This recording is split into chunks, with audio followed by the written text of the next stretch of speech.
So I have it pulled up. Synchronized. I gotta talk to Tom.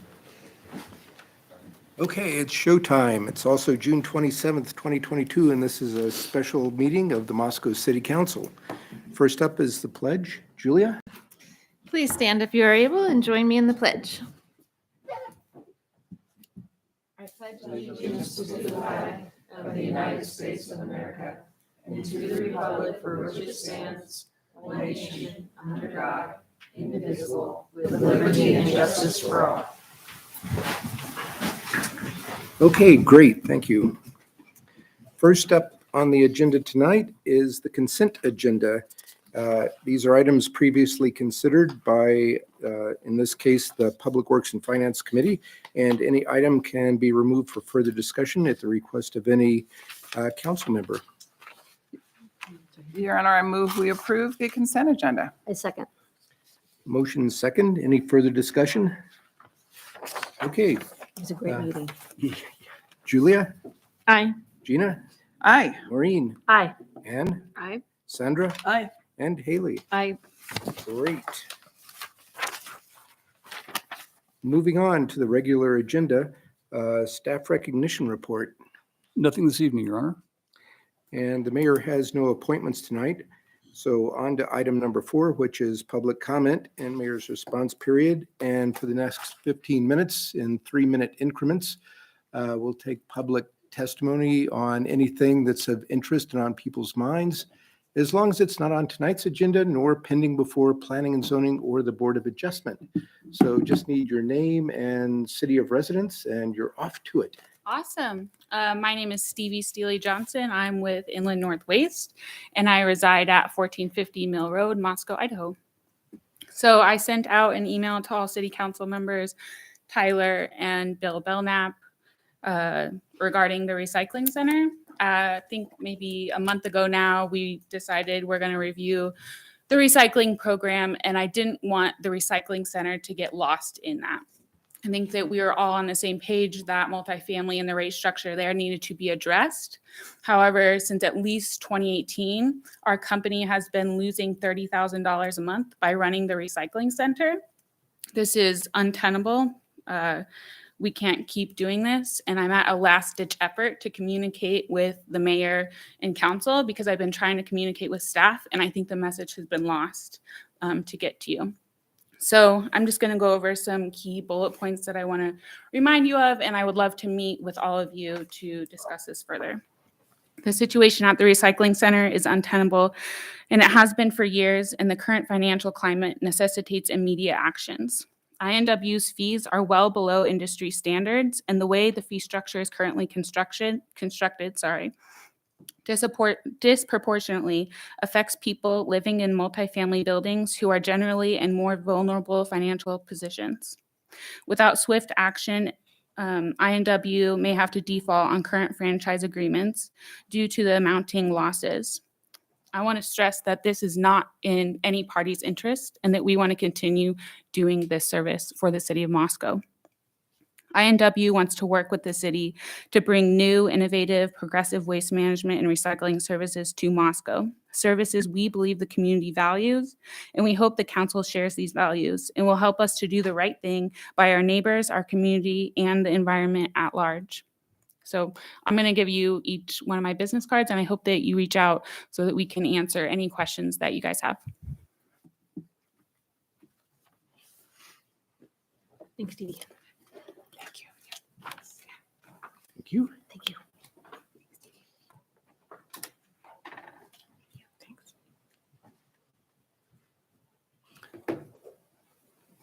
Okay, any other takers? Excellent.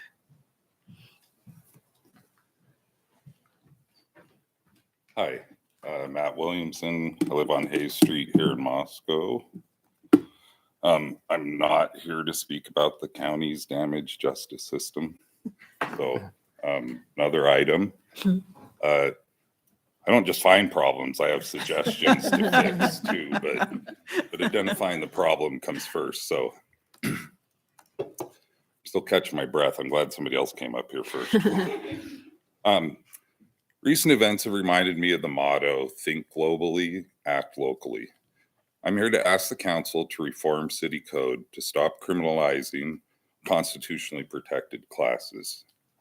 20 years ago, a misguided council codified the following definition.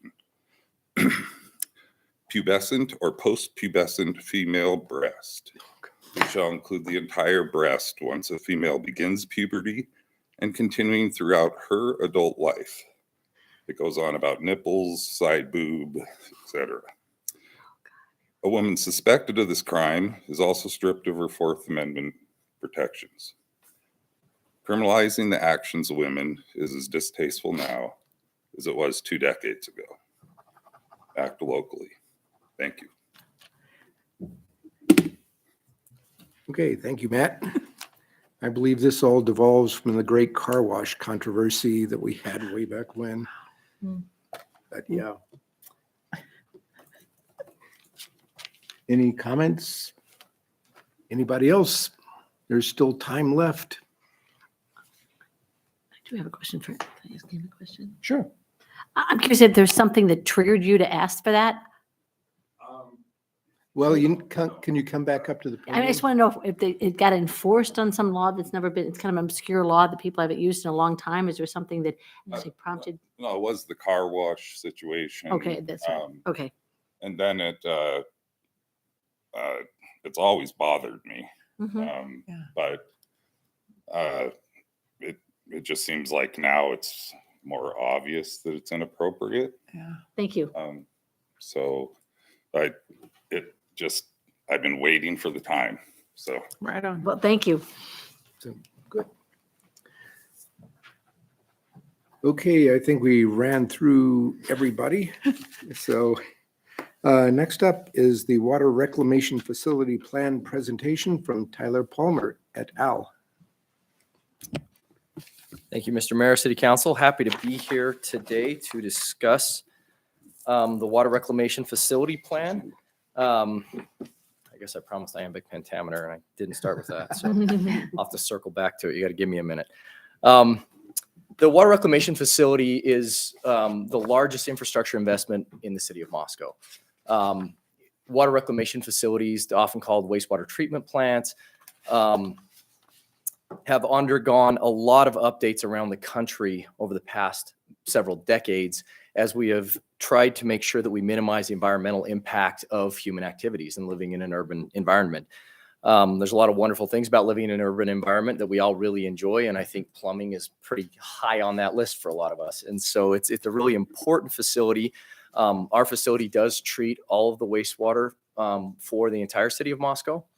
So everything flows to the facility that is located just to the south of the Palouse Mall. I think all the council, I believe everybody at the podium has toured this facility. Critically important facility.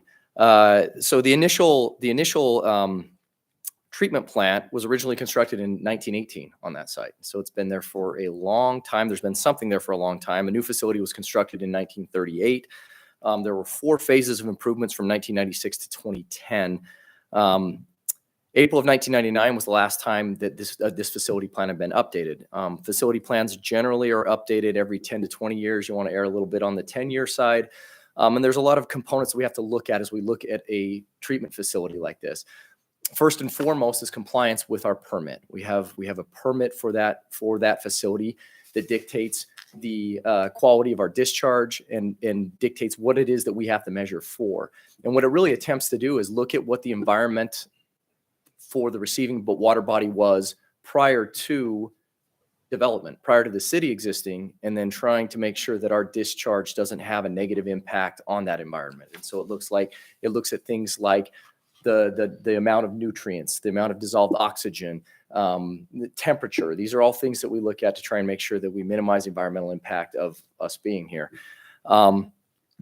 A couple really interesting things about our facility that I would like to note is that I think we're still trying to figure out if this is for sure, but I do believe it was the very first reclamation facility in the Inland Northwest.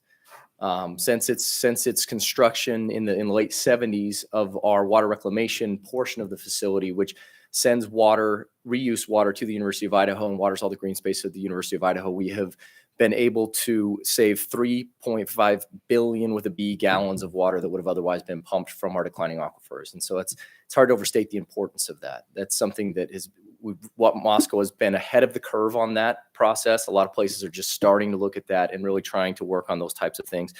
And that's really a point of pride. And the other thing I would like to emphasize is that none of our facilities mean anything without amazing staff to operate them. We can have a $110 million facility out there, and it doesn't do us any good if we don't have good, competent operators running that facility, and we just have the best. They do an amazing job. They're reaching levels of, we have what's called a BNR plant, a biological nutrient removal plant. We use biology to remove the nutrients that we want to remove from the water.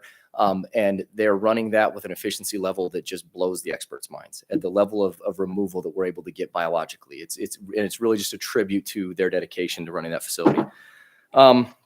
So I would like to just run through really quick, just as a very, very quick reminder, some of the components that you're going to hear us talk about tonight as we discuss the plan and the updates to this facility plan.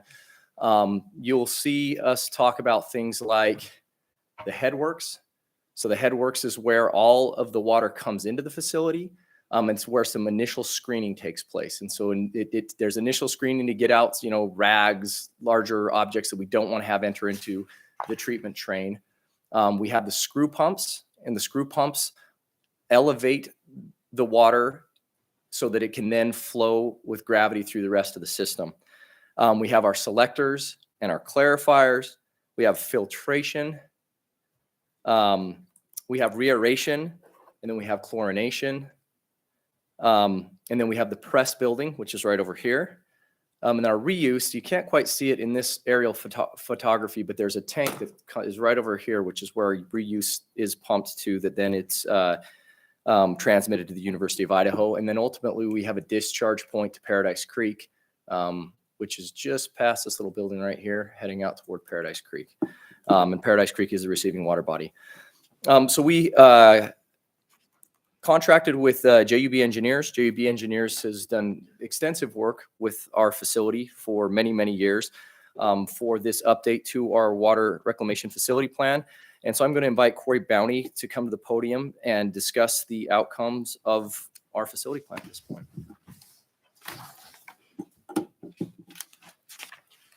Thanks, Tyler.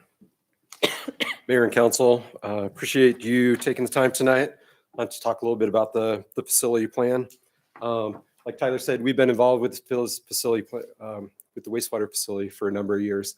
Actually, I started in the business 24 years ago.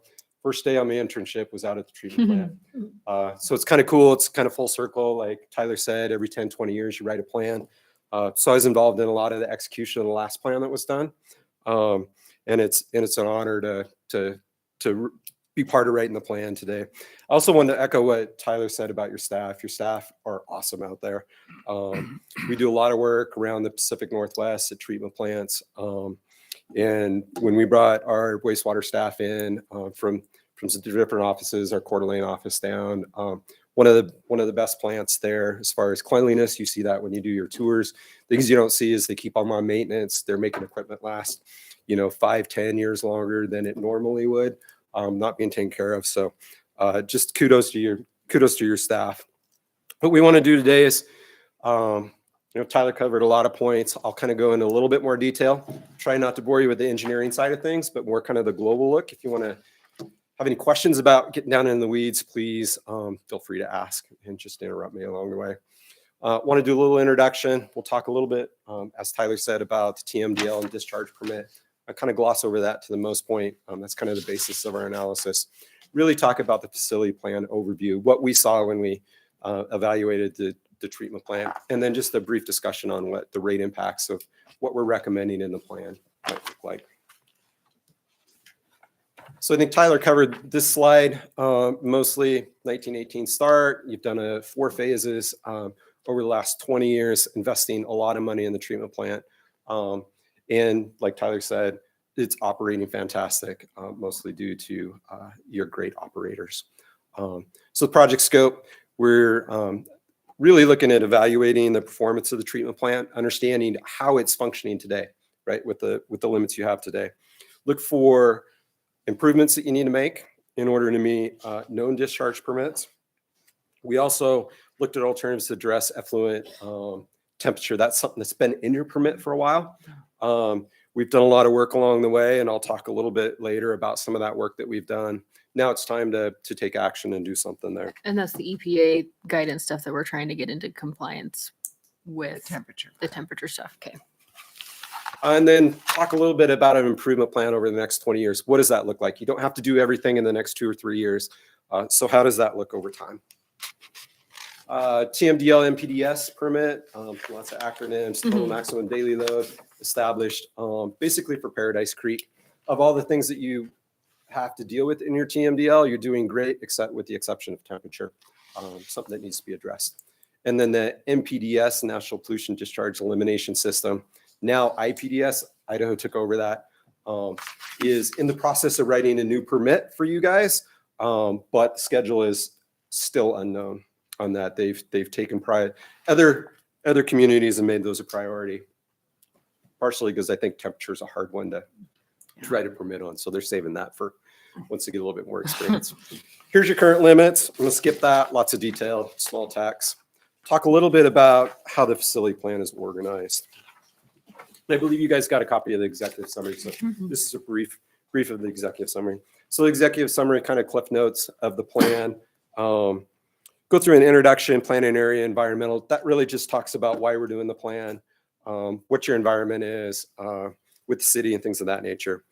We spend a little time in the flows and loads section, understanding what your plant sees as far as hydraulic loads and then as far as nutrient loads. So another shout out to the staff. My staff that does the analysis, this was one of the easiest analysis to do because the data is complete and it's of high quality. There were very few outliers that we had to discuss. I think we spent 20 minutes in one meeting talking about a couple things that didn't quite make sense in the data. So shout out to your crew. They do a great job. They collect really good data. And that makes our job easy because we can rely on that data and we don't have to add extra safety factors because of the unknown. So great job there and really saving you guys money in the long term. We talk a little bit about the permit conditions, discharge standards, what those look like today. We, didn't really dive into what could Idaho write in a permit, some of the exotics. We really focused on what do we have to deal with today and focused on that because you can take a lot of rabbit trails chasing some of those things. And if you don't know what the limits are, you just don't know what the limits are. Took some time in chapter 5 to look at the existing facility plan. And then 6 really talks about temperature is the focus of chapter 6 and how we deal with that as an alternative. And then kind of wrap it all together in chapter 7. What does that capital improvement plan look like? So let's start with kind of flows and loads, assumed growth. We have to project over the next 20 years what your growth might be. So you have a few different things kind of over the last decade that you've used. You had a 2011 and 12 sewer and water comp plans that identified a growth rate. Back then it was about 1.42%. You have a 2019 comprehensive plan that had 1.04%. We also did some statistics, looked at kind of the average from 1970 to 2019. That number is about 1.22% growth. We work with city staff, said, well, it's kind of in the middle of those two plans. We're just going to stick with that number. So that's what this is projected out to in 2040. I have a question about that. So time and again, we were just at a conference in Boise with a lot of other city council folks who are talking about really explosive growth rates. And so I'm comfortable with this modeling. I have worst case scenario brain. So, I mean, if we're looking at something and this growth rate and these projects are projected for 1.22%, and instead we're going to see, 3% growth rate year over year in the next 10 years or something like that. Are we just looking at an accelerated timeline? Is that mostly what changes with these sorts of improvements that were identified? That mostly what would change. Our encouragement to staff, and I know they do this, they keep track. What's the growth rate? What's our flows and loads? What do they look like? Make sure we're not getting too far off the line, that's projected. Things tend to ebb and flow, right? We're in pretty explosive growth right now. 5 years ago, we weren't, so it kind of balances out for the most part. But we're not looking at needing, if this growth rate ends up being an underestimate, you're not going to come tell me in 3 years that we need a brand new facility, right? Or an additional facility. No, when you look at what the margin for error is within this, and really what our peak flows that can be handled at the facility, what you'll have is, so you take right off the top 15%. If you get within, if you're above 85%, at 80%, you're really starting to look at something saying, okay, we're getting close. And when you think about 80% capacity, when it comes to this type of thing, that's a lot of capacity. And at that point, it just triggers the need to be under design. You have to, once you hit that, we're required to be under design for updates. And so we could have several years of pretty explosive growth and still absorb that within the volumes that we can handle now. Right on. But it would just trigger an acceleration of our timeline. Okay, thank you. So I have a follow-up question, if you would, please. So when you're talking about 85%, what are we at right now? It depends on the component within the facility, and that's something that Corey will be covering as we get into this. We'll get into the different components of the facility, and so you have we look at this plan will actually look at each component of the facility and look at its percentage, its individual percentage. So any potential pinch point that we might have, because it doesn't do us any good if we have 100% capacity in the clarifier, but we've got 2% capacity in the headworks, and so that's something that will be covered as we move forward here. Okay. Right on. Thank you. Nice segue. Here's the graph that shows where we're at, 85%. So this is kind of hard to read. I kind of made some larger font on kind of the major items. Takeaway of this one really is the dash vertical line. There is the 85% line. And you can see you're close on a few things, over on a couple, Headworks IPS, specifically the Headworks. In some of your peak flow events, those high flow events, then you have some problems, and that'll come up in the capital improvement plan as something that needs to be addressed in the next 5-10 years. Is this The other thing is biological. a day? What's that? Is this a year or a day or 2 weeks or? I will go back. So these are your flows. Kind of skipped over this slide. Average flow, you're about 1.68 million gallons a day.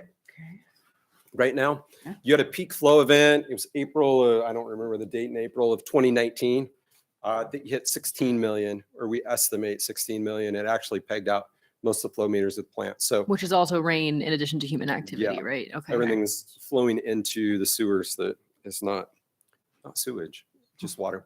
And then I guess the other point on this, your loads, if you look at the Moscow loads versus the book numbers, you're kind of on the low side of the book numbers. So that is good because your original treatment plant was really based on some book numbers. So you kind of got the pseudo extra capacity when the plant was built about 20 years ago because you have lower numbers. Okay. This And go ahead, Ann. I was just gonna say, this is it moving from its entry point in the system to the exit point, right? Headworks and IPS through to dewatering. Yep. Okay. Front to end. Great. And so are there things that we can be doing as far as education? I mean, I'm trying to I understand. think that's probably a little later. We'll save the education part for later. So let me rephrase my question then. Is this first step, is this Headworks where you're seeing that initial filtering that you were discussing where it's things that you don't want to end up in I'm trying to understand what's happening in that Headworks to have us be over 200%. So is that humans? So what that is just hydraulic capacity of the channels and the ability of the equipment to pass that flow. You got screens and you got grit removal, and the grit removal is really the kind of the pinch point there that we found. So we're recommending some improvements in the near future on that. Biologically, starting to creep up towards that 85%, not necessarily there. You look at the details, some of this is with equipment in or out of service. That's kind of a DEQ requirement for us to kind of look at and address. So you have redundancy at the plant. So biological, you got clarification that you're in good shape. Filtration, that was a 2009 project, still in good shape. Disinfection, starting to run up against some limits on disinfection. You have chlorine disinfection right now. It's down kind of tail end of the plant, get some backwater from Paradise Creek and those high events. So that's something that we recommend being addressed. And then dewatering, you have, I guess I'll jump ahead. You have sufficient equipment. It's just manpower on that. Being able to run it longer in a day might be the solution to there. Your Honor, So if I might just to maybe circle back to that Headworks question, is really not customer behavior. That's inflow and infiltration. That is groundwater getting into the sanitary collection system Right. through clay pipes, in through manholes. So it's not It's a not customer. flushing flushable wipes and It is tampons not a and things customer and behavior boats. thing. It Okay, is- that's what I was it's trying to the ask. fact our soils in our system, we collect a lot of that groundwater during those high precipitation events, and it ends up in our sanitary sewer Gotcha. system. Thank you. So going through analysis, really looking at things in detail. We looked at the general facility and said, okay, where are you at now? What do you need to improve? What do you need to add for capacity? And also work with the treatment plant staff really close and said, okay, where are we at on equipment? You know, is it 10 years old? Is it 20 years old? Is it going to be 30 years old in another 5 years? What needs to be done? So this is our list of recommended improvements. You'll see a couple things here. Headworks, really that pinch point, one of those places that was over 85%. I have a couple recommendations for additional equipment, right? So a capital improvement there needs to happen. In addition to replacing some of the existing screens. Original screens were put in 98. We redid those in about 2010, 2011. They last around 10, 14 years, 15 years, something like that. So that'll be coming up in the near future. IPS, the intermediate pump station, actually working with staff right now on a project to replace a couple of those. You have 3 Archimedes screws. We're replacing 2 of those. So that's in the plan. Biologically, a couple of replacements there, but we also talk about varying the mixed liquor suspended solids. It's part of the treatment process. You tend to run fairly low or moderate right now. You can actually gain some capacity by increasing that mixed liquor. So some operational changes that can buy you capacity is recommended. Secondary clarifiers, we're in good shape right now. You have 2 nice clarifiers, just some replacement of equipment there. They actually take one of them out of service during the summer because there's that much extra capacity there. Disinfection, that's another one of your capital improvements. Our recommendation working with staff is go to a UV disinfection. There's a lot of hazard associated with chlorine and chlorine disinfection. You also have to treat the chlorine before you discharge to the creek. So UV is kind of the modern treatment for that. Which is, if I remember right from the tour, it results in some cost savings for us. Is that right? Well, there are several benefits, and that is currently in our capital plan to transition to a UV system. And so that is in our current capital plan. There are some safety advantages for sure with that. Ultimately, the UV system, once you have the capital cost, the operational cost, it doesn't really save money as far as like between those upfront things because chlorine is relatively cheap. But it's a lot safer and it's a lot easier. It's a lot better operation, and it gives us more flexibility where we want to change our class of effluents down the road. Cool. Thank you. Going down the list, effluent filtration, that was a 2009 project. We built 8 units and populated 5 of them because there's so much capital costs associated with the structure. In the next 15 years or so, recommend populating those last 3. Rear aeration is going to be part of chillers and UV. So there's some structural modifications there. Solids handling and dewatering, there's a polymer system that needs to be added or upgraded there, and then just some in-kind replacement of equipment. Utility water and plant drain, that kind of brings the treated water back throughout the plant and use it as process water. So we're not pumping any extra groundwater to do kind of our process things. That's on the order of 20 years now, 22 years old now. So just some things that need to be taken care of. Electrical and controls, there'll be some MCC, motor control centers, SCADA, some of that type stuff that just is getting to the end of its useful life. So that kind of covers the treatment plant and what we're recommending. Sorry, excuse me. SCADA? What's SCADA? Oh, SCADA? That's basically their system to monitor everything. So they have a pretty elaborate system that's connected to nearly all the pumps and motors, all their monitoring systems, so they can operate it basically from a desktop, laptop. I think Evan can even pull up on his phone what the treatment plant's doing right now. So it's a way of monitoring the system. Thank you. Yeah, picture like the, like in all the movies where someone like shuts down the roads and the lights and stuff. It's the interface between the person talking to the equipment and. I just in didn't this know case, the it's not acronym. roads. Yeah. Oh, I don't remember what the acronym is. I was gonna ask, because you guys also, does this recommendation also come with some cybersecurity recommendations, or is that outside the scope of what? No, it's really JV would be outside the doing. scope of what Okay. we were looking at. We were looking at more just the Tangibles. physical treatment Cool. process. So I'll typically let IT and those folks deal with that. I do have a question, Sure. and I probably should have stopped you early on. It's all What right. is in-kind replacement? Does that mean the same Yep. model? Yeah, but same specifications. Might Oh, not be right the same on. model, Okay. they update things, but Yeah. same form and function that's already there. Okay, perfect. Thank you. No problem. So price tag over that 20 years is about $33 million. So pretty good chunk of money over the next 20 years. And do you have a recommendation? Excuse me, can I ask a question? Go ahead. Do you have a recommendation? Is there somewhere in here that there's this recommendation in terms of how to phase those in over 20 years? Yes, absolutely. When we get to the capital improvement That's what I plan at wanted the to make end, sure. we'll have that put together. So kind of the big issue that treatment has is temperature, right? Mhm, okay. So about a decade ago, or a little over a decade ago, we spent a fair amount of effort looking at alternatives, right? So as you can see, I think we have 17 items that we started with. And through that study, we kind of pared it down to 3 items. That was around 2011. For a couple of years, we did some work. We piloted some wetlands. We looked at some evaporative cooling equipment, actually pilot tested it at the treatment plant. So we could better understand what the capabilities of maybe some of the more natural systems like a wetlands would be. Unfortunately, those didn't give us the results that we had hoped for. Kind of knew that going in, but we wanted to verify it.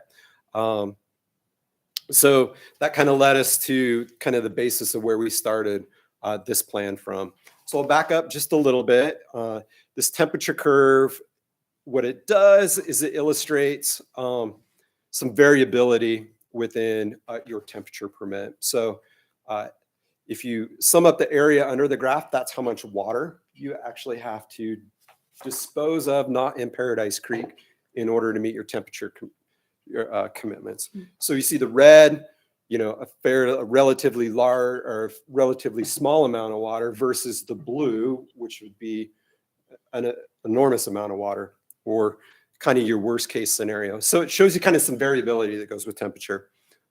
We also had estimated some numbers. We had about 5 years worth of data when we did this, from 2005 to 2010. Treatment plant collected a lot of really good data out of the stream and through their processes. So that was the data we had to work with. So stuck our engineers on it, crunched the numbers, updated. We had 15 years more, or 10 years more worth of data. We had 2010, 2020, so we updated things. Did some statistical analysis and settled in on a non-compliant flow of 280 million gallons. So as you can see, that says 95% confidence interval. Nothing's 100%, right? So you got to pick a confidence interval. You can way over design things by being too conservative, using too big a volume, and then your process struggles to work, especially in the natural system. So we selected that. As a factor of safety, what we did is said, we're going to ignore the contribution that U of I takes. And we're going to say that's our little safety factor. Knowing that they're going to take it, but if their system had a catastrophic event or something, you were still required to discharge your flow. So kind of in a little bit of a catch-22 there.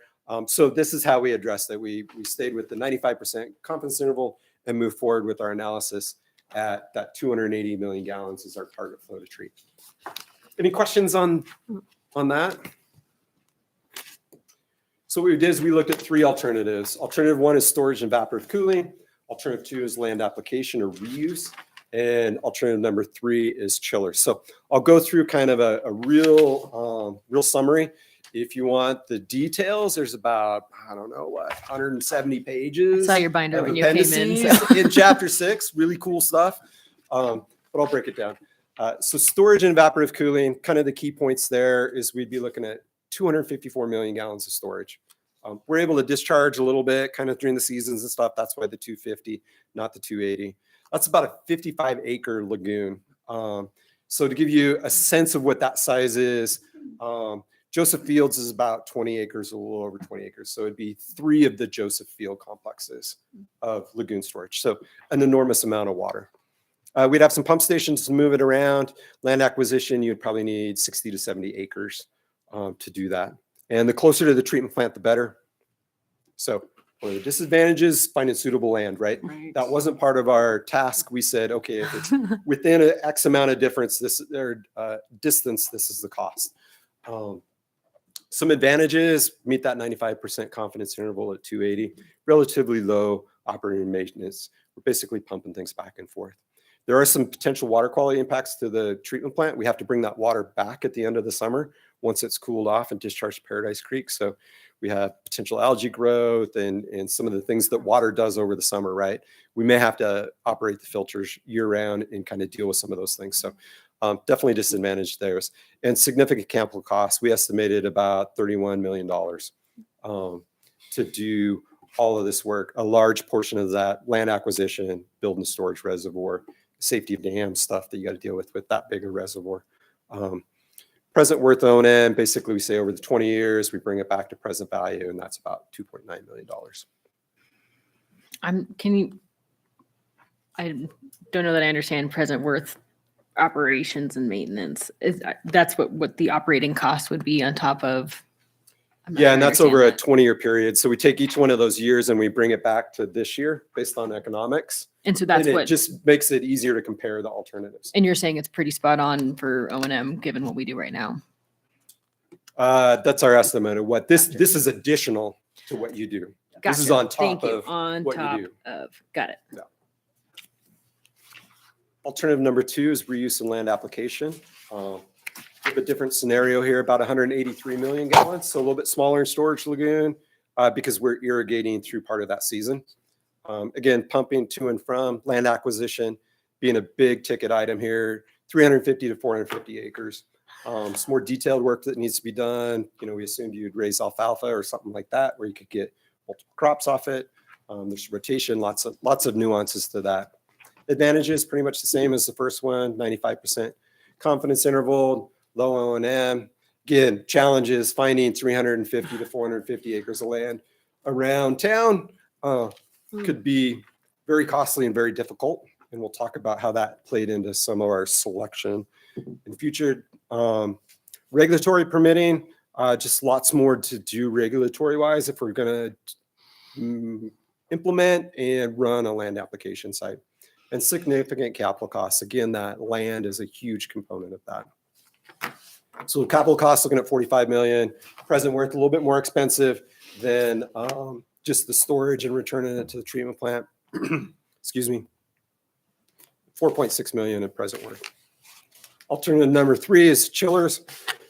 It's basically a refrigeration unit for the treatment plant, right? 600 ton cooling capacity, some pump station, need to do some work on re-air. Potentially a separate diversion to U of I reuse, that flow, that 80 million gallons or so a year that goes to the U of I. Excuse me.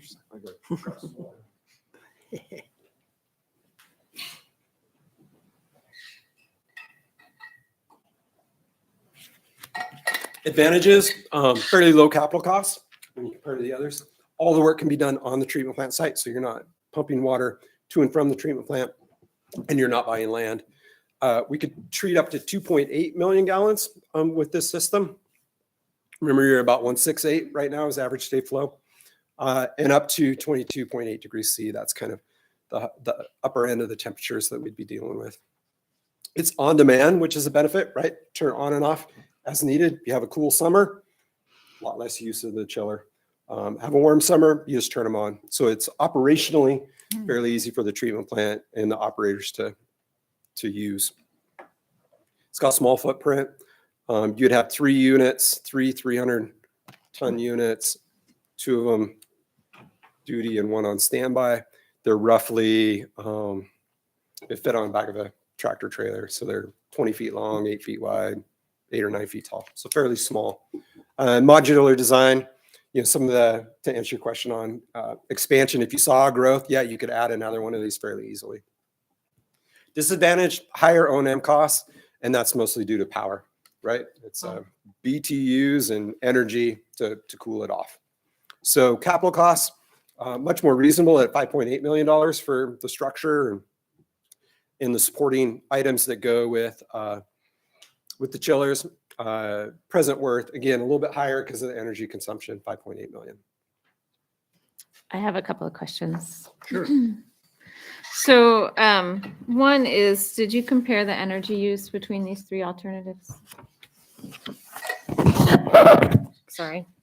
The energy use between the alternatives? Basically, how we handled that is in the present worth analysis, the O&M cost.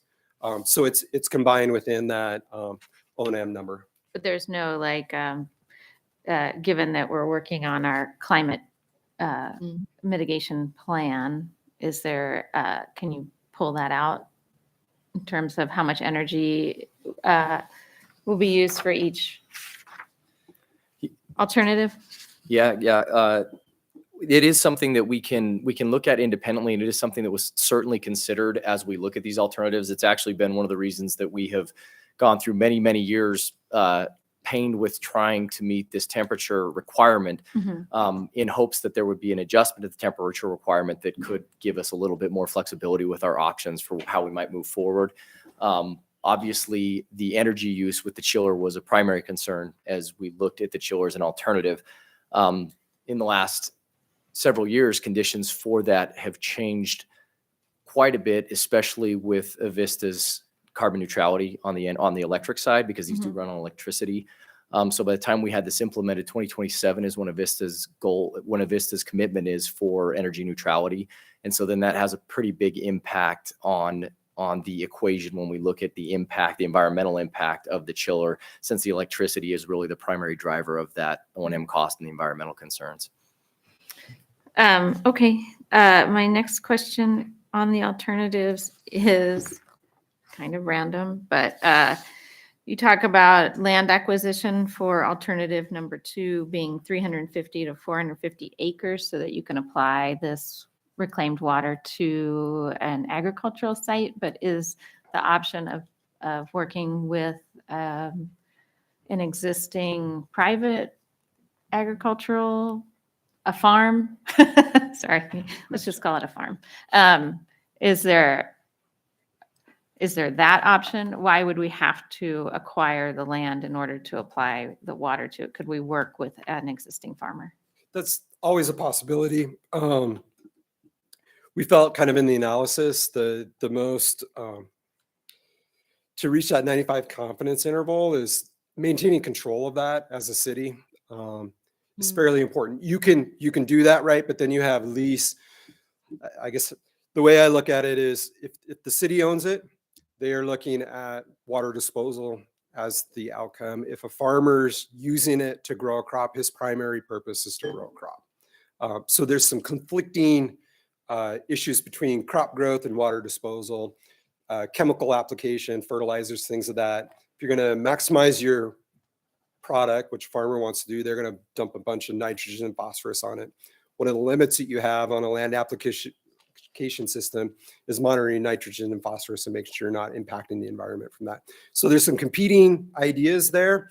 And what we did is kind of looked at it kind of globally and didn't dive into those details. If that became the preferred alternative, then yes, I would say, yeah, you would look at options to long-term lease or work with a farmer, and that would impact the cost. But the order of magnitude of the cost is so much more.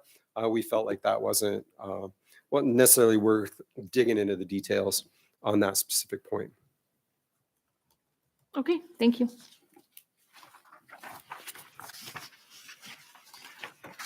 So how do you make a choice, right? Working with staff, how do you make a choice between these alternatives, right? Some high capital costs, some high O&M, impacts to the environment, right? The electricities the chiller's going to use. Operationally, how does the treatment plant operators, or how are they able to operate this system? So what we did is work with the city and came up with 4 basic criteria. This really came out of also a lot of work that was done in the 2011 study. We wanted to look at cost. We want to look at effectiveness, feasibility and benefits. And so we used a process, it's a pairwise process where we compare each one of those to try and come up with a weight. What's most important to the city as we look through these alternatives? So kind of in summary, you can look at some of there isn't a whole lot of difference in weightage percentage. There are a couple things that stood out. Reliability, very important that the system's reliable. You're able to count on it to meet your permit conditions, right? Fine is what, $34,500 a day for exceeding your permit. So very steep fine structure within EPA. So focus on reliability. The other things that came out, regulatory acceptance, how is this going to be able to function today and in the future? Land app, chillers, all those, how do those function? Flexibility, adaptability. Can we pivot a little bit as the city either grows and adds more flow, or as you look at an upcoming sewer comp plan, if you focus on taking some of the I&I away and your flows actually shrink a little bit, how does the system able to kind of flex and adapt to kind of those changing conditions? And then, cost and operation and maintenance, although very important, wasn't like the primary concern. We weren't just focused on that. So this is the weighting that came out of a couple meetings that we did on that. Really easy to read, but we take the weighting, then we score each alternative against those same criteria, multiply those by the weight, and it gives us kind of a factor.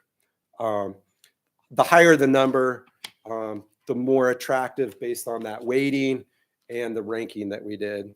So as you can see here, storage, the reuse, the chillers are all listed.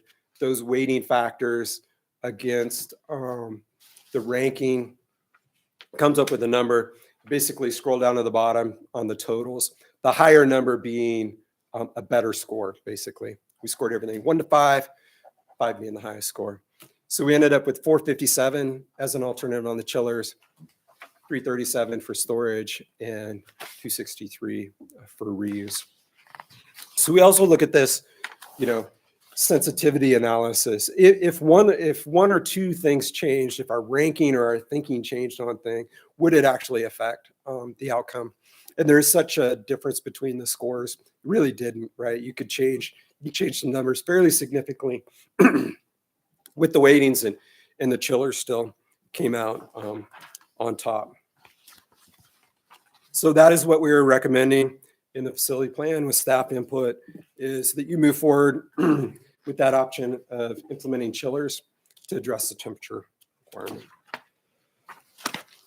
Again, really easy to read. This is just another blow up of the treatment plant. I showed you earlier.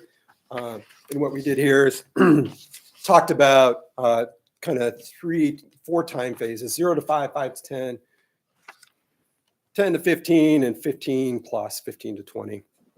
And kind of ranked where we thought or would recommend that those improvements happen.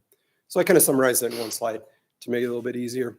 In that 0 to 5 years, really focusing on the temperature compliance, that's your chiller. And along with that, since we're doing all that work at the tail end of the plant with the chillers, then it makes sense to do the UV project in tandem. We kind of got to move things around kind of in that project in order to make it all function. Along with that, you already have your influent pump stations underway. I think that's already in the capital budget, so we just captured that. Some biological treatment adjustments, some effluent filtration equipment replacement. That's 10, 12 years old now. Lots of sand moving there, grinding things away. So a few replacements there. And then dewatering, that's that chemical system in the dewatering is really kind of limiting the treatment plant's ability to process every day. So get a little bit bigger capacity there, and they can adjust work hours to take care of that. Then you go in the 5 to 10 year, that's really your headworks. You didn't remember that early slide there, over capacity on that, or you exceed the capacity of the system. And then the number of equipment replaces there. And then that 10 to 15 years, then populating those last 3 filter banks as your flows increase over the summer, and some equipment replacement. And then phase 4, and I would say this is really outside the scope of the project. We say a 20-year planning period. That's what we use to plan. But we say you should revisit this probably in 8 or 10 years. least check in with the plan and make sure growth projections are right. Flows and loads are still the same. Are we still on the same track? But in that 15 to 20 year, then you need to start thinking about that. The big basin in the middle, the aeration basin, that you only have one of now, probably needs to add some capacity there, whether it's a full nether one or some hybrid of what's there already. That's kind of in that 15 to 20 year range. I have a question. Sure. I understand that I know you don't have a real crystal ball. None of us do, but I know when we're looking at numbers, price numbers right here, are they made here in this country? So do we have to ship them? What are we looking like in terms of how we get equipment here? What does the inflation look like in the last, I don't know, maybe 3 months on how things have just escalated? And so I appreciate the numbers here. We're in a weird spot. Absolutely. I know you know where I'm headed with this, but what does that look like? I don't know which one to look at here, but My crystal ball is fairly black right now. yeah. We've seen prices 10, 15% under our estimate to 50% over our estimate. It's a really odd time right now. I think the best we can do is rely on these numbers. These were, really early 2022, so they've already gone up, right? I think it's upon us and your staff to continue to monitor that, revise them as necessary, keep you informed as the years tick by. So where are they shipped from them? I mean, are they in country? Are they out of country? I guess I don't know where the chillers come from. UV systems, a lot of them are made like in Germany and whatnot. There's a couple things that are going to be changing. There's a Buy America, Build America Act out right now that's earmarked with all the federal funding that's coming out. The purpose of that is to really drive manufacturing back in the U.S. So I think that'll have some impact over time that we'll see more and more equipment made in the U.S. because those federal funds require it. But right now, I mean, there's a lot of things. Membrane filtration, you can't buy in the U.S. It's not a U.S. product, right? It's made overseas and shipped here. So I think we're working towards that, and we'll probably be better by the time we do this project. There'll be more equipment made in the U.S. Just can't speak to where all the different manufacturers. And I appreciate that. I really do. Thanks. Well, just one item that might be just kind of fun and of note, Councilor Kelly, is that when Corey had mentioned that the screens that are in the headworks, the initial purchase of those come from Germany, and the initial ones that we purchased, and these are very, very expensive screens, are at the bottom of the ocean, the Atlantic Ocean somewhere, and they had to remanufacture because they had a shipping container that slipped off a boat and went to the bottom, and our screens were in it, and so they remanufactured them. So just a fun story about, yes, some of these do have to come from. But aren't these elsewhere. screens also? Is this the piece in the tour where you've been able to say that we get a lot more life out of them than Yeah, you would just normally based on the expect? maintenance. Yes, All right. absolutely. Yeah. Thank you. Yeah, we got that shipping container news like Christmas Eve. Gosh. And we were supposed to install them just after New Year's, so not very good. So if we look, again, kind of hard to see bullet points there, kind of on the left, the processes. You don't do anything is the red, right? So saying you didn't do any projects. If you do the projects that are outlined and that are recommended by staff and by us in the plan, really brings almost all those blue lines back to below 85%. And that's on the 40-year projection. So takes care of you for the next 40 years, or not, next 20 years. The only one that doesn't show that is the dewatering. And that is not an equipment issue. It's really how the treatment plant operates. They run 5 days a week, 6 days a week at 6 hours a day. Allows them to clean up, run 8-hour shifts. That our recommendation, and we've talked to them, is, in the near future, probably sooner rather than later, you're going to have to run those for longer shifts. Maybe split shift your crews and run them for 10 or 12 hours a day. And then that'll really move those back into the range where you don't have to do really any capital improvements, just the operational adjustment.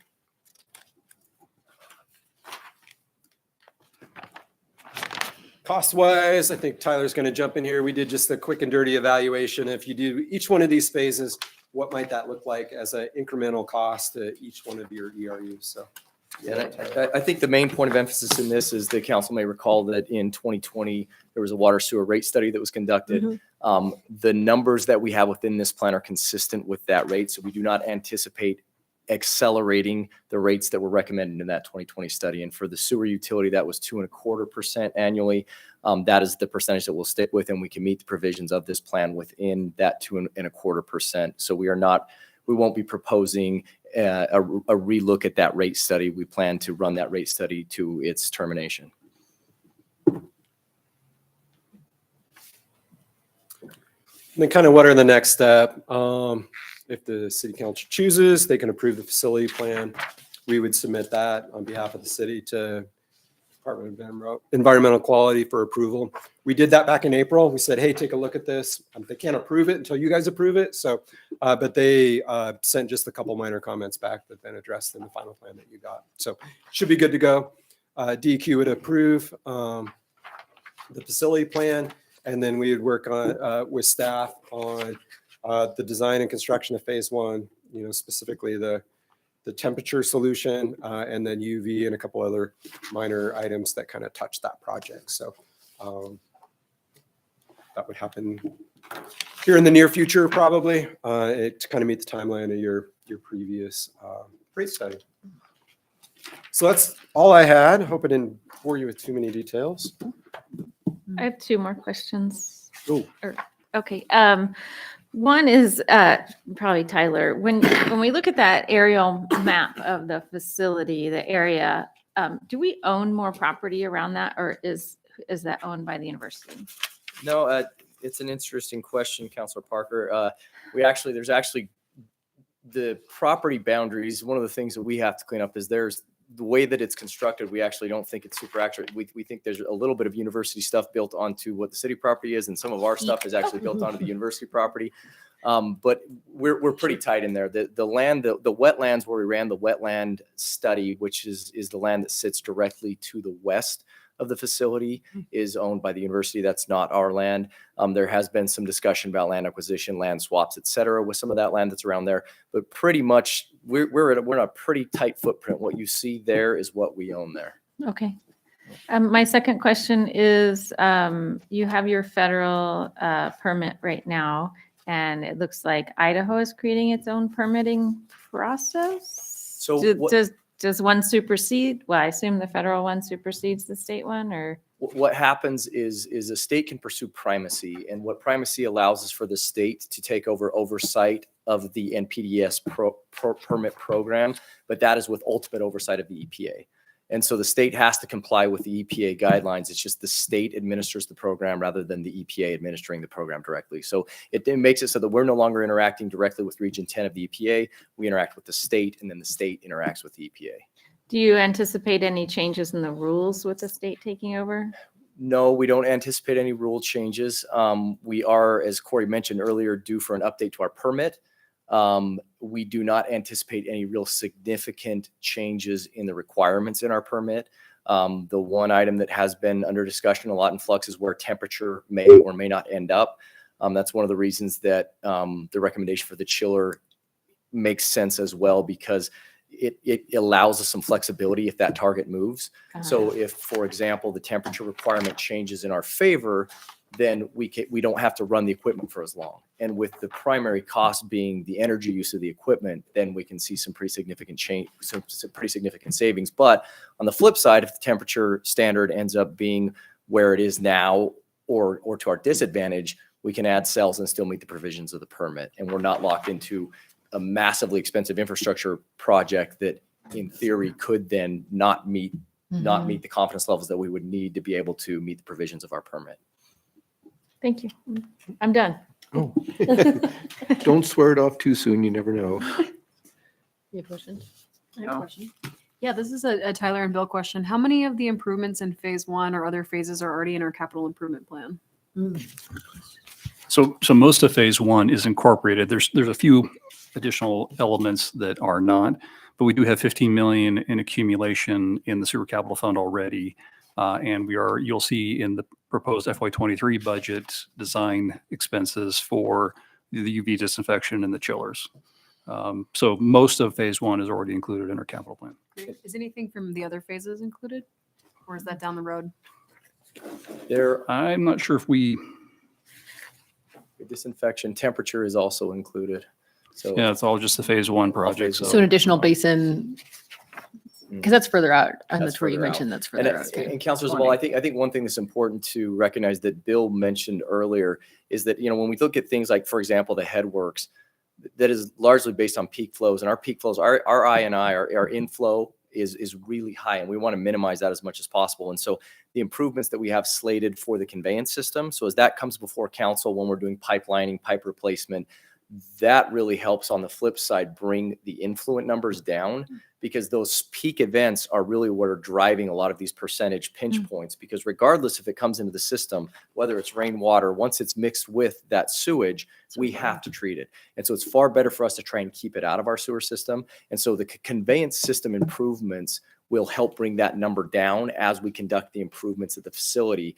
And so the hope is that as we do those, that can even minimize some of the requirements that we may have as far as capacity, if we can get that I&I out of the system. Thank you both.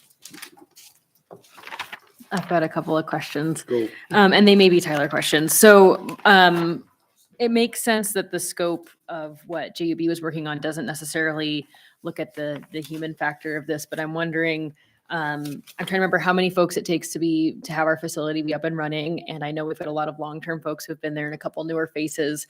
And my mind goes to retention and retraining and things like that. And so, and I don't know if this is a plug for someone to be telling us that we need to see some more kids going through for public works minded degrees, but should we be ready for a couple of upcoming retirements? Like I don't ever want to have an organization so dependent on a single person that when they leave that the show stops. Industry-wide and nationwide, operators is the biggest challenge. Okay. It is the biggest challenge that we have, and we're not immune to that. Moscow's generally been a place that people want to work and want to live and want to stay, and we've been able to take advantage of that. But on the flip side, it's a place that people have to know about it to come here. So we don't have the luxury of hiring a lot of trained operators. We have to have a very robust in-house training program. Most of our operators we bring in brand new to the industry, Cool. and we train them up through. That has become far more challenging in this job market. Okay. We're sitting at half capacity for our water operators right now. We're 50% down on our water operators. And so that's something that will continue to be a challenge. We do have a really good staff out there. We have a lot of young, new operators. I guess young isn't the right word, but new operators out there that are learning and coming up through very quickly. We have a very robust training program, and the council has been very good about allowing us to have good professional development budget dollars, and those go a long way in us being able to get people trained and ready to run the systems. And so I'm picturing like the Whitcomb timeline is like 18 months or something before someone's training wheels are off. What does it take for a water? So for an somebody operator. to operate this facility, in order to be a journeyman operator, which is what we would consider a competent operator who can conduct a lot of the work independently, you're looking at, there are some variables that come into it, previous education, those sorts of things. But in general, you're looking at 2 to 4 years Okay. for them to get up to speed as an operator. And my there's hope is- state examinations that they have to pass in order to be able to be certified to Gotcha. operate these systems. And my hope is, right, I sense that in my tour, right, I was feeling like pretty good culture wise and feeling like you're not necessarily seeing people come for 2 years and then hop to another city for an operation. It seems like the team has a good thing going. And then I had another question. So in terms of like rate increase estimates, so like once all these things outlined in this, assuming that we approve it, assuming that the next things that may not be in our capital improvement plan get incorporated, once these things are done, and this may be a Cody question too, I mean, are we going to see this conversation start all over again? Like if we get through 20 years of improvements and everything holds steady in the projections, are we right back to looking at what we need to be doing for the next 20? This is another cyclical improvement conversation This is a nonstop process for a city. As long as just like the roads, just like anything else. As long as people keep living here, we will continue to have this. This is cyclical. We're never done with the utility systems. It'll never be like, well, that's it. We can Close the books. And I guess I asked because I think you're used to seeing a conversation about rate increases to complete projects. You don't usually see a conversation about those rates aging out and those projects aging out and not seeing it replaced by something else. So, and I understand it's just more expensive to run a city these days. when we look at the rate projections with, as Corey said, nobody has a crystal ball right now, and it is really hard to say, but we do anticipate staying within the 2.5%, which is woefully short of what inflation is, let alone construction inflation. And so the utility has been run efficiently and is in good financial shape. And so we hope to be able to weather the short term, and that in the long term, those accumulations will allow us to stay on track. Because the thing with the utility systems is, it's like with anything that we do from a maintenance perspective, it doesn't make sense for us to forego routine maintenance. Right. You can do that artificially, and you can artificially hold your rates low, but in the long run, and we have some local, very poignant examples of that, in the long run, it really comes back to bite you, because it is much more expensive to bring a system back into good working order than it is to keep a system in good working order. Yeah. And my last question, I remember from the tour, the staff was really, I asked, what can we do to make your lives easier? And chillers was the answer. So it's great to see that that's like, everyone's coming around and there's consensus. My last question for you, Tyler, were there any surprises in terms of findings or order of priority for your team? Not really. I mean, we anticipated the headwork numbers. We knew we get high INI. We've seen that every time it rains. We track that well. We actually have been able to procure in the last couple of years really good flow monitoring equipment that allows us to deploy these in manholes. It's a laser, and it'll monitor the flows, and it'll really help us as we start to track where we're getting the INI, so that we can focus our conveyance system improvements on where we're getting the most water. So I guess that was, seeing those numbers that high, it really hammered home the need to really focus on getting our conveyance system in shape and trying to minimize that. But otherwise, really, the system's been well maintained by a lot of people who came along before me, and really, really wisely done, and very well planned. And so, I mean, the community can be proud of the facility that we have. I love it. I think that's all my questions. Thanks, guys. Okay, we've got action items to consider. Sandra. So with that, I appreciate all of the numbers. It's great when you see the numbers and when things are comparable. But I would move that we accept the water reclamation facility plan study. Second. And seconded by Gina. Further discussion among the counselors? Okay. Julia. Aye. Anne. Aye. Haley. Aye. Gina. Aye. Sandra. Aye. And Maureen. Aye. Okay, and there we have it. So we come to the end of that item. Thank you guys for the Thanks, Cody. presentation. Succinct, well done. Pretty clear orally, little dim on the screen with some tiny numbers, but we got the real ones up here on paper, so that's good. We move on now to reports. Sandra. Early on, I thought, oh no, I don't have any reports. But then as things settled in, I realized I did have some things that happened. So that's great. I'll start with the things that didn't happen. We were in Boise last week at the Association of Idaho Cities meetings. And because of that, I did not get to the Human Rights Commission or the Historic Preservation Commission, but I'm sure they journeyed on just fine without me, because they're stellar commissions that know how to get things done. So I'm confident that they got things done. We have not had a 1912 development meeting, so we're working on getting that scheduled. But the things that I did get to go to, thanks to my pal Haley, I got to go to planning and zoning, and that is always, I love planning and zoning. It's a treat. I don't even say that sarcastically. I mean that. I like planning and zoning a lot. And I found it really interesting to see the second, I guess, day's worth for me, talking about how to do storage units around town. I'm like, I love people that can talk. I mean, I think they could go on for days, right? I'm glad they didn't go on for days. But I love when a group can get together and be like, we want to make sure that in 20 years, our town doesn't look really bad because we've had poor planning for storage units. I was like, yeah, cool. And so when you go around town and you see storage units going up, you know what? A plan is in those to make them not look bad and to make it look like part of the town. And I'm so appreciative of that. So thank you, Haley, for letting me go to that for you. Because she got married. So that was fun too. And then the other things I got to go to, Art Walk. We had the big Art Walk celebration, and that was fantastic. I'm fortunate enough to have a mother who has artwork up, so I got to hang out with her and watch people come in and out. And I would also talk to them about how the whole Art Walk experience was going. And I wandered around and took pictures and talked to people and got to sign the snowplow and got to do the little robot. And Art Walk was fantastic. So I saw some of you there, which was awesome. And I love when it gets to happen. We also had the Palouse Fun Run from the Humane Society of the Palouse. The city has a little tiny portion of the Humane Society, and I got to kind of MC the events there. And I got to stand in the rain and talk to dogs. And my favorite smell in the whole world is wet dog.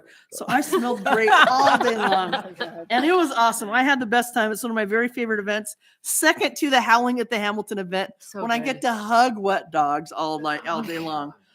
So it was fun. We had a low turnout, but it was really great to get back out again after 2 years. It's usually an annual event, and COVID, so we just wiped that out. And if you missed it this year, come back next year. It's nice. It's out at the University of Idaho and the Transit Center. It's a great route. It's pretty flat, which I think is awesome, right? A pretty flat route. And if you're not in it for the time, I can say by experience, there are lots of ways you can cheat on it and just get done early and then come get treats in your t-shirt, right? There are no rules that you have to actually follow the route. Wait a minute. So it's awesome. And then the last thing that I got to go to was the first non-rainy farmers market. So that was delightful. I've been to the rainy ones. I like rain. I like rain a lot, but I feel bad for the vendors. And so this was, everyone just looked happy and so relaxed that they weren't having to gather all their materials and keep them dry. So it was a pretty great week. Thank you. Maureen?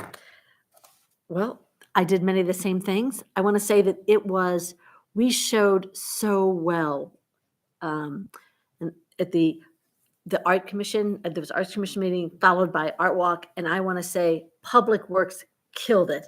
And the two highlights for me were, one, Public Works, and I too got offered a job to drive a little robot. I think he was just being nice. Anyways, I think that those were really fun, and what I appreciated was the dynamic and interactive aspect of it, so people could really learn what we did with our wastewater. It's too bad Evan wasn't here. But the other part for Art Walk and the farmers market to me was, we've had really rainy weather, and all of a sudden it was summer was here. People were out there, people were walking, music was being played at Art Walk, people were eating, there were food trucks. It was, summer had started, and I just wanted to celebrate. And then we were all at the AIC meeting. I also attended the urban renewal process, and we're moving along slowly, and we're going to get a next report come up, and we'll probably have more information on that. But at this point, we're still trying to keep it moving. And that's the sum total. And I really attended some fun meetings at the Association of Idaho Cities and things that I learned about. Gina? Okay, so I didn't get to drive a robot at Art Walk. no. I'm kind of put out by that. But I did get to have dinner at Lodgepole ahead of time. So it's kind of a reasonable exchange for me. I think Lodgepole makes up for a lot of bad. Meeting, let's see, I attended the Palouse Basin Aquifer monthly committee meeting, and they're celebrating right now the impending beginning of Saline Accord, the new PBAC executive director. She arrives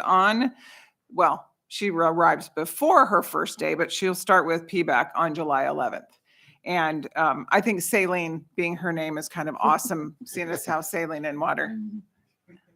Yeah. We also discussed that the Latah County Commissioners granted PBAC $50,000 for water conservation outreach program in the outlying cities in Latah County. Pretty stinking cool. Water conservation, once you get out of Moscow, sometimes it can be somewhat of a, what are you talking about, Moscow person, go back home kind of a thing. Let's see, we had some officer elections. I think Tyler got signed up for another sentence as the chief dog. I attended while everybody else was having great meetings down in Boise. I got to attend the AIC, Association of Idaho Cities board meeting. I'm lucky enough to be one of the two district representatives with our mayor, and I will tell you that board dysfunction happens everywhere. And fighting from one corner of the room to the other causes everybody stress. And but not us. We were laughing because it was like, oh, watch these guys and then watch that other group. And luckily we got most of the business done of running the Association of Idaho Cities before everybody decompensated. Okay, now you know that I can't talk at all about reports without talking about, yes, the tree commission. Yes. So I know you were. I was kind of excited. I know. Interestingly, how many of you know that even if you have mature trees, you need to water them during these ugly, hot days? I did not know that. I thought trees kind of fended for themselves at some point in the game. I knew babies didn't, but there's a whole science behind making sure that the trees that are mature in your yard are taken care of. So coming out in the July billing, your utility billing, you're going to have a whole kind of a primer on how to take care of your big dog trees. So that's pretty cool. Hold on to it. You can, well, pay the bill, throw the other stuff away and keep that set of directions. We also had our very first heritage tree enter into the heritage tree program. And it is a Quercus rubra, which means red oak, rubra being red. And it lives at 220 North Van Buren. So I invite you, wander by. It is a cool moment. And I think you can tell when you walk to the tree that it knows it's a heritage tree. And it's kind of, it just is like awesome. So it was really cool. And I'm actually getting goosebumps about it. I think it's pretty dang cool. We are also talking about some Parks and Rec classes. We're going to make some fun ornaments. You know, grandparents love stuff that their grandkids make. So we're going to talk about that kind of stuff coming up soon. Other than that, it's all downhill from there. Slight segue backwards and reverse, Sandra. Exactly. Yeah, no, I appreciate that. There was one really important thing that I went to, and that it happened earlier, and I really wanted to share. It was I had the privilege of speaking at the Juneteenth event, which was the first time we've held that here in Moscow, and that was it was a real honor to be able to speak at that and to listen to so many people and the passion that they have, and I'm really thankful that it is federally recognized and that we recognize it here in Moscow, and that the Human Rights Commission did put that on. They did a really great job and had really stellar speakers, and look for that to be another annual event. Nice. Cool. And I had to miss Parks and Rec also for Association of Idaho Cities, but I did attend Pathways and the Volunteer Fire Department meeting. Not a ton to report other than Pathways is planning their first walking tour, which normally they're biking tours. So I'll keep you apprised. And then yeah, really great sessions for AIC. Learned all about the history of taxes in Idaho, which was super fascinating. It really was, it was actually. She's really not interesting. kidding. There It were was several of us. awesome. Great Yeah. speaker. Mhm. And some of the causes of why property taxes have risen as much as they have, it gave me a lot to think about.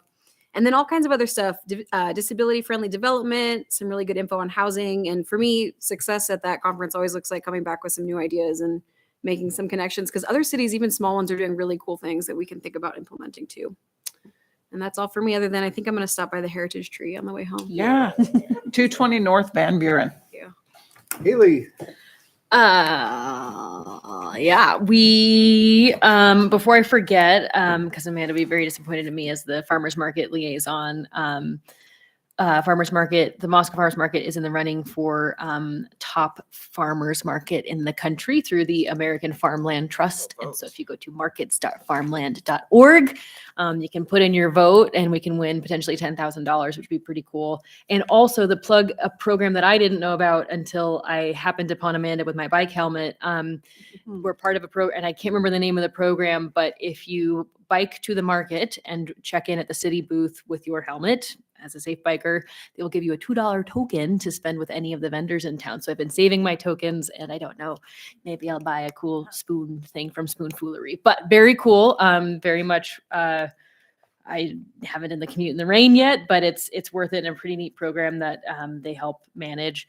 And then I was going to mention, Smart Transit. We've posted the opening for the executive director for our free local transportation organization that's doing some pretty cool things. And so Gina and I have that meeting tomorrow to talk with the Smart Transit board to check in. I'm trying to think anything else.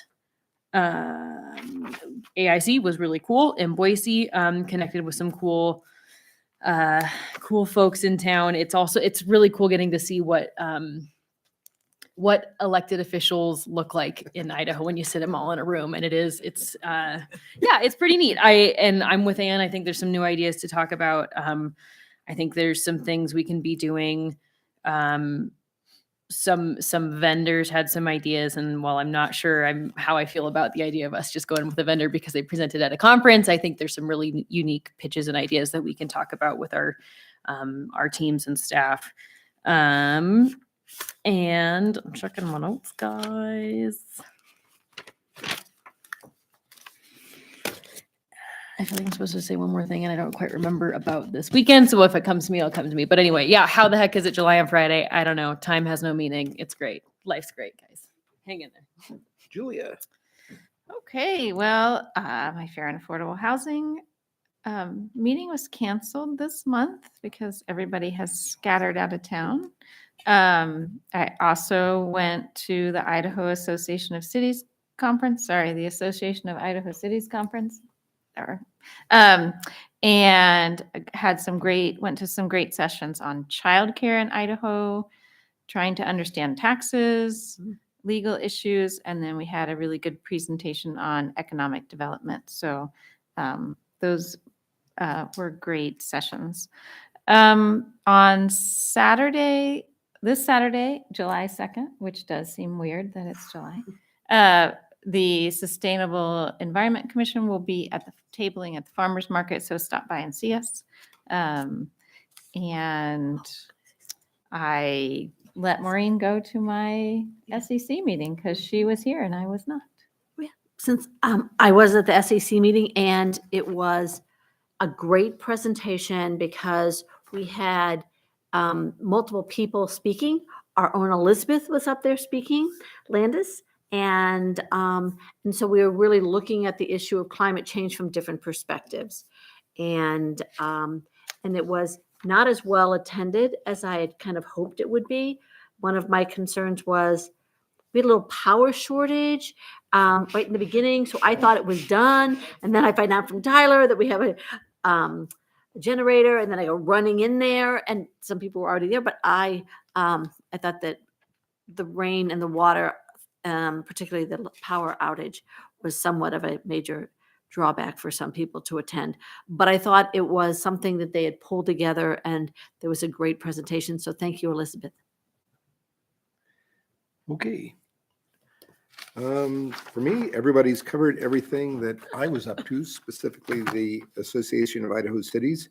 Most of the stuff that I have is upcoming. I have a meeting of the airport board this Wednesday to discuss progress with the terminal and where that's going to be. It actually should be starting construction here this next couple of weeks. And also for benefit of the council, remember next Wednesday, the first Wednesday in July, is our meeting with the university, the county, the school district out at the Best Western. So keep that in mind. Staff, what you got for us? No updates from staff this evening. Okay. So given that, we've run to the end of the agenda in the meeting. So we're now adjourned at 8:24.